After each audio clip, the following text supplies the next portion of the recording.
Assalamu alaikum, everyone. I hope you are doing well. Today is Tuesday, December 10th, and markets today extended their little breather that they're on after the strong run up that we've had in recent history. So we've had about 4 days of pullback, and the Dow Jones is down 0.35%, Nasdaq's down 0.34%, and the S&P is down 0.3%, and the Russell is down 0.4%. So not too terrible of a pullback.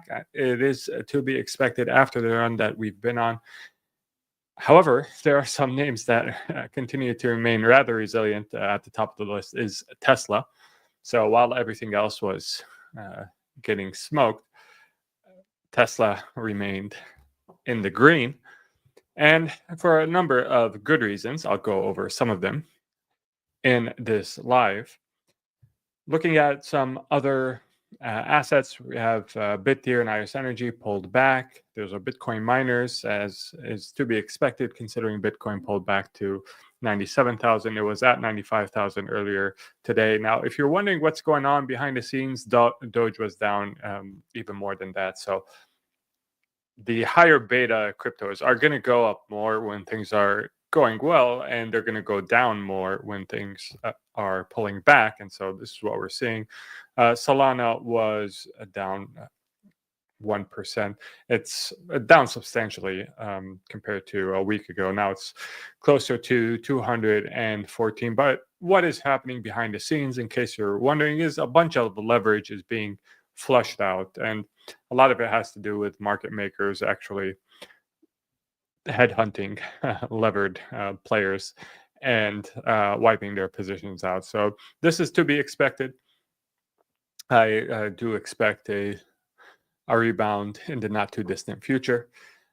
Speaking of Tesla, and it's close to all-time highs, we got some additional color about their plans for releasing a Tesla Model Q. I believe Tesla Model Q is actually what Deutsche Bank is calling it. This may not be the official name that Tesla is giving it, but Tesla Model Q is reportedly coming in first half of 2025. Now, understandably, Tesla is not talking about this a lot because it doesn't want to depress sales of Model 3 and Model Y, because if it says, okay, we're coming out with a new model next year, then probably a lot of people are going to say, hey, I'll just wait for the new model. So in the details here, this is from a Deutsche Bank report. It says Travis Axelrod met with Deutsche Bank for its autonomous driving day on December 5th. DB describes the new Tesla model, which it calls Model Q. DB says it will launch in the first half of Deutsche Bank, that is, of 2025, and will cost less than 30,000 if the current subsidies that are in place remain in place, or around 37,000 if Trump cancels the current tax subsidies. And it's going to be built on existing lines, so it's not going to require new capex to get it running. A couple more points. Tesla told investors on its Q3 earnings call that it plans to deliver a more affordable model in the first half of 2025. So this confirms the report. They said that to do that, it will lower the price of its current lineup and then eventually sell robotaxis. So that's one catalyst that all signals are kind of pointing towards. We have hints dropped by the company, but not confirmation, again, in order not to depress the sales of the current models. And we also have an analyst that was speaking with people in the know from inside the company, and that's coming first half of next year. We also got a video of the Optimus robot and the progress that it's doing. So actually, Tesla allowed its Optimus to traverse some terrain in a parking lot, and it did so with the robot blindfolded, so that it relies not on vision but on the sensors that the robot's body has. And its performance was quite impressive. And I have to say, uh, it's handling that hill better than a lot of people I know would probably handle it. And yeah, you can see it's kind of, if it slips, it regains balance very quickly. And the rate of progress, that's amazing. You saw it slip and recover very quickly. Again, better than a lot of humans. And so this is just going to get more and more impressive with time, and probably the rate of progress is going to accelerate as well. So that's something that investors are really excited about. The Tesla Cybercab, again, I'm going through all of these different projects, and you have some analysts out there that are still valuing the company as just a car company, like they would value a Ford or a GM, which to me is pretty insane. No other company on earth, I think, has as many projects going on at the same time, and each one of them could be revolutionary for their respective industry. Tesla's plan for added cyber cab safety measures revealed, so we're getting additional color on its cyber cab program. And the more details we get, the more closer to realization we are, and the more excited investors can get about it. uh, Tesla believes it would be reasonable to assume some type of teleoperator would be needed, at least initially, for safety redundancy purposes. And the Tesla Cybercab is going to have fewer parts, autonomy from driving to charging.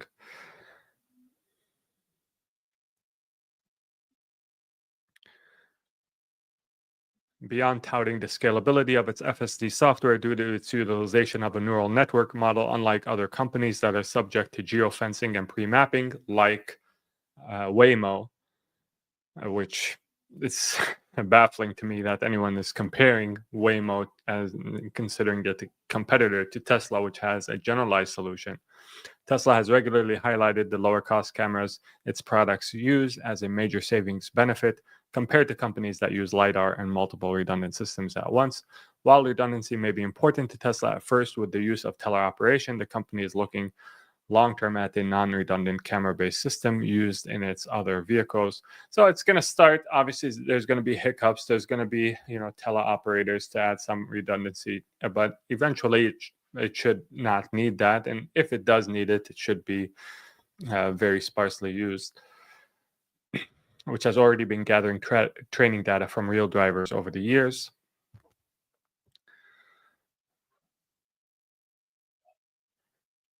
And this is going to be a two-seater. The Cybercab is because it unlocks a lot of opportunity aerodynamically. It also means we cut the part count of Cybercab down by a substantial margin. We're going to be delivering a car that has roughly half the parts of Model 3 today. So basically, the bare minimum to get you from point A to point B. It also means that when you need to clean the car as a rideshare asset, you really don't have to worry about navigating multiple doors, multiple seats. You really just have what looks like a bench seat, easy to clean automatically. So even the cleaning may eventually be automated. So additional details about the Cybercab coming out, and it is looking more and more likely that 2025 will see at least a limited rollout of the Cybercab.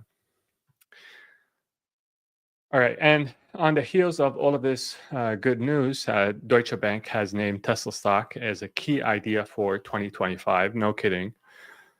Despite a challenging global automotive environment marked by pricing pressure, high inventories, and muted demand in Europe and North America, Tesla remains well positioned due to its innovation and execution strength. Tesla is at the forefront of technological and scale curve in terms of reaching practical autonomy. This is according to Deutsche Bank's report. Chinese, they add that competitors are trailing behind in resources, while Tesla is also ahead in eventual cost per mile and fleet size. With massive computing resources, the bank says Tesla can train several end-to-end models within weeks, a capability that places it ahead of competitors. Chinese competitors are also now taking this approach, but are naturally playing catch up. It's interesting to me how, we've been saying this for years, and now that the stock has experienced a breakout, all of a sudden all of these analysts are seeing the light. It just goes to show that individual investors can beat the hot shots on Wall Street if they just understand the subject at hand. Interesting that it turns out Bill Gates still has a short position, a massive short position on Tesla stock, and at least according to Elon Musk, who I guess knows additional details about the size of the short position, Bill Gates could go bankrupt if Tesla stock surges 200% to become the top company.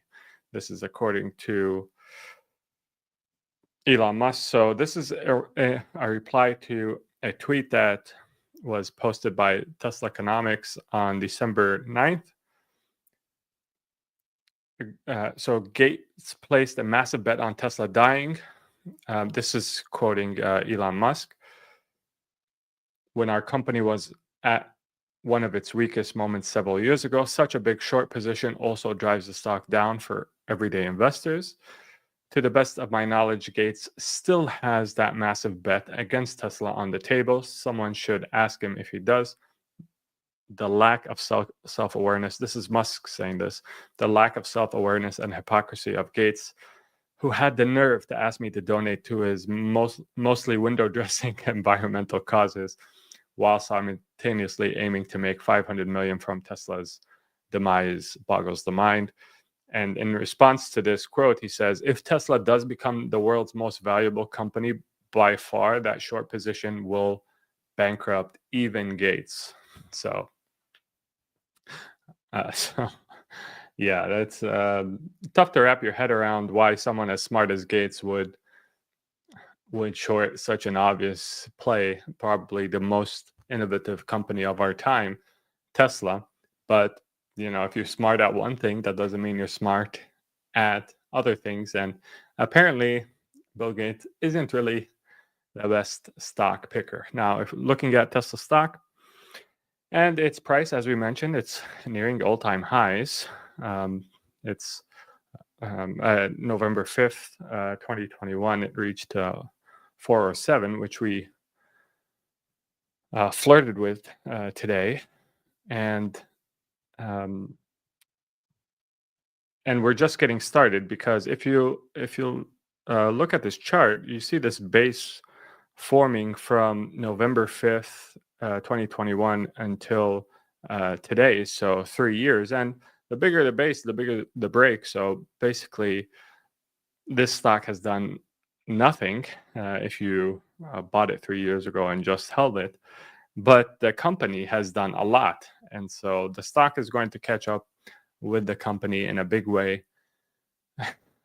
I keep saying, 2025 is going to be an inflection point. But if we continue on this pace, it looks like December 2024 is going to be that inflection point. So with that being said, let's go to questions. Salam Amin, nice to see you.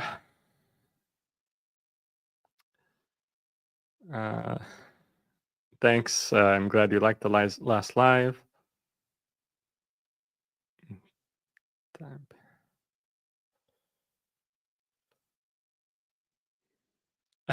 My hometown, Tripoli, Lebanon, still partying like there's no tomorrow. Yeah, we're the same people, basically. The borders between us were just drawn like less than 100 years ago, so they mean nothing.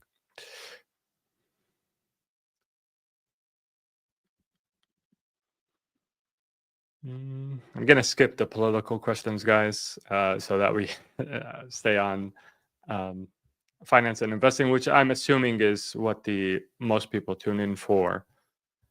But yeah, I'm totally optimistic about Syria, and so impressed by what they've been doing so far. And how little looting and how little the destruction of public property has happened, how little um, uncontrolled acts of revenge have happened. I'm extremely impressed and optimistic. Now, I think everyone should be brought to justice, but I think it should be through a court system that needs to be assembled quickly, and no one should be forgiven for their crimes. I don't believe in that at all, but it should be done through a court system. And it seems like this is the path that Syrians are taking. So totally optimistic. And all the people that are, oh, I'm worried, and resistance and all that garbage that we've been hearing for 13 years. And, Assad was, standing against Israel, all of that garbage. And what's going to happen to Palestine? Well, Palestine now has a strong ally in the Syrian people that control their own country. And it's clear that Assad was not standing in the way of Israel, because Israel did whatever the heck it wanted while he was president. And Israel bombed all of the Syrian former, quote unquote, Syrian army, it should be regime army, weapons depots after he was deposed and after he escaped and fled. It bombed all of those weapons depots because it was okay with those weapons when it was with the Assad regime, but it's not okay with those weapons being in Syria now that the regime has fallen. So I'm super optimistic about Syria, Syrian people, the prospects of Syria, and no one can convince me otherwise. Yeah, Ripple is doing a lot of stuff, and I was looking at Ripple today. I understand people, find it compelling. I just don't get the need for it fundamentally, and I also don't think that the dilution that Ripple has experienced is something to necessarily turn a blind eye to. And then also the fact that a fully diluted value of 200 here I'm looking at coin market cap. So let me just actually show you guys what I'm looking at. So I'm looking here. So the fully diluted value here is 231 billion. That to me seems insane. And its current market cap is 131 billion. Why the heck is this worth 131 billion, this token? Like, what actual...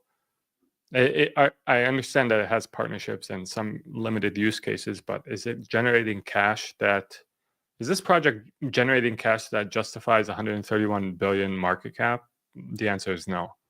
So, no, I'm not touching this.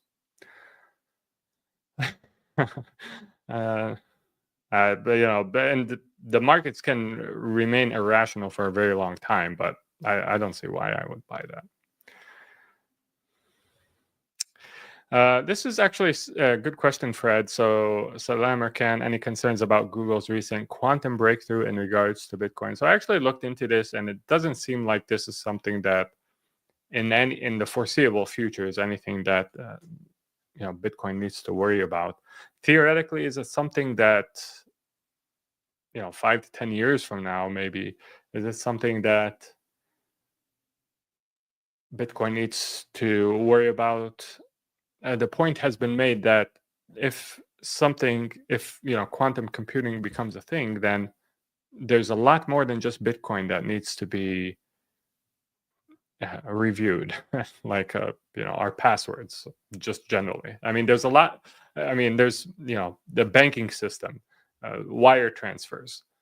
Those things are going to be hacked first before Bitcoin, because Bitcoin is a much tougher obstacle. So the moment I see quantum computing, hacking into bank wire transfers, then I'll start thinking about Bitcoin. But the lower hanging fruit, so long as that's safe, then the tougher things to crack are probably safe as well. And the toughest is the Bitcoin network. Away says, Assalamu alaikum, Rakaan. I'm new member to the PIF community. Glad I joined and already learning a lot from you. Thanks so much, Awais. I'm really happy that you're enjoying your experience. Is this a good time to buy Doge Bittier Iron after today's pullback? I mean, I don't think it's I think it's a better time than before the pullback. I do have our buy below prices that I like to stick to, and as you probably know, we haven't reached there quite yet, but yeah, I do like to sandbag these prices and make sure that there's a margin of error. Assalamu alaikum, everyone. Thanks, Fahad. Assalamu alaikum, Dr. Boss. When taking profits from stock that has run up a lot, is there a certain percentage to take? No, not a certain percentage. It differs based on the stock, based on your level of conviction, and based on what it will achieve for you, the balance of, you're happy either way. You're happy if it continues to go up, and you're happy if it goes down. Assalamu alaikum, Dr. Khalid. Buying PLL right now. Looks like great buy. The community is great, and I'm so happy I joined. Well, thanks, Ali. I really appreciate that. Brother Khan, nice to see you. Assalamu alaikum. Yeah, I think I mean they're still in play. Although I'm glad we took profits when we did take profits. But I think having a position still makes sense.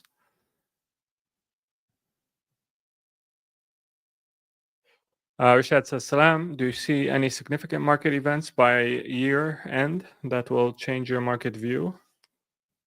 No, not on my radar, but that doesn't mean, but there's always unknown unknowns. So it's important not to be overextended.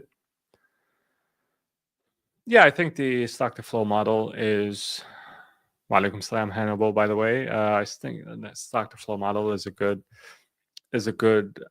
tool for figuring out the ballpark of where we need to be. Assalamu alaikum, Zaire. Nice to see you.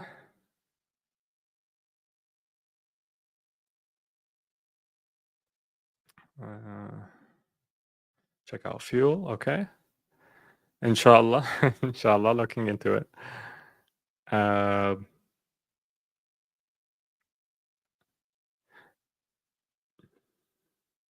Yeah, I saw the JP Morgan commentary on the iron downgrade. I'm not that concerned. I think that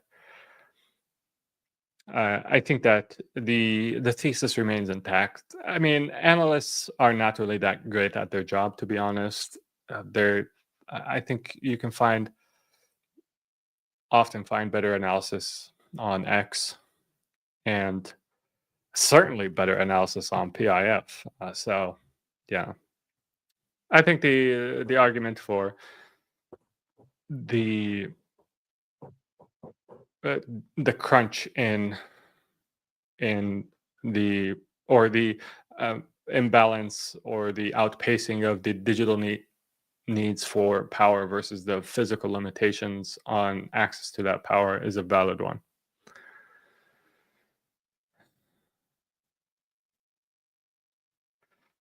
Karim asks, what are your personal finance advice? Well, if you'd like to schedule a consultation, you can do so. Link is in the description. General personal finance advice. Let me give you general personal finance advice. Number one is to do something that you like, and it's never too late to make a change, but do something that you like and that is useful to other people, and then money will come after that.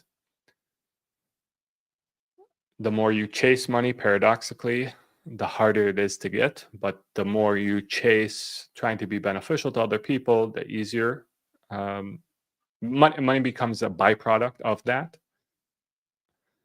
Number two is don't compare yourself to others.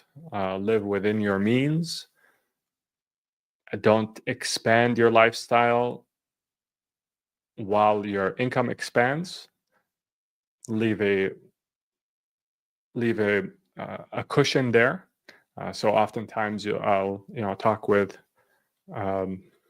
high income earners that are essentially living hand to mouth, and the reason why is because their lifestyle expands when their income grows, and so you have to beware of lifestyle creep and say alhamdulillah a lot. Be thankful for everything that you have, because the more thankful you are, the more Allah subhanahu wa ta'ala gives you.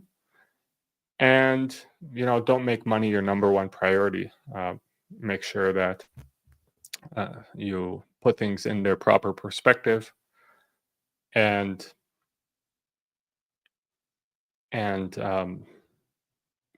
give value where value is due. Now, money is important. It's definitely makes a big difference versus not having it. But once you have your basic necessities, there isn't really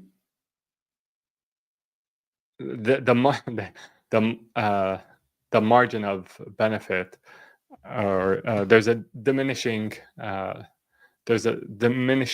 return the more money you have. So it starts to not even impact your lifestyle at all. It's just basically a number, like a video game number that you kind of watch, and it's interesting to see, but it doesn't really impact you at all. So those are my general finance advice. That's what I would tell someone that I care about. Soon, inshallah. But I'm not going to rush it, but soon, inshallah. That's what I was working on. The question was about altcoin picks this morning, because I'm not going to make a recommendation because I have a deadline. I'm only going to make a pick because I'm convinced with the pick. So that requires turning a lot of stones, turning over a lot of stones, but it'll take as long as it takes. Small cap bull market will be, inshallah, 2025.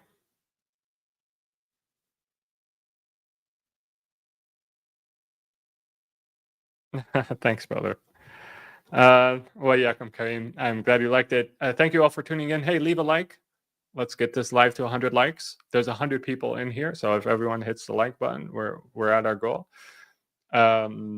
Become a member if you're not a PIF member yet. Hit the notification bell. Until next time, make sure to take care of yourself. Assalamu alaikum, and peace be upon you all.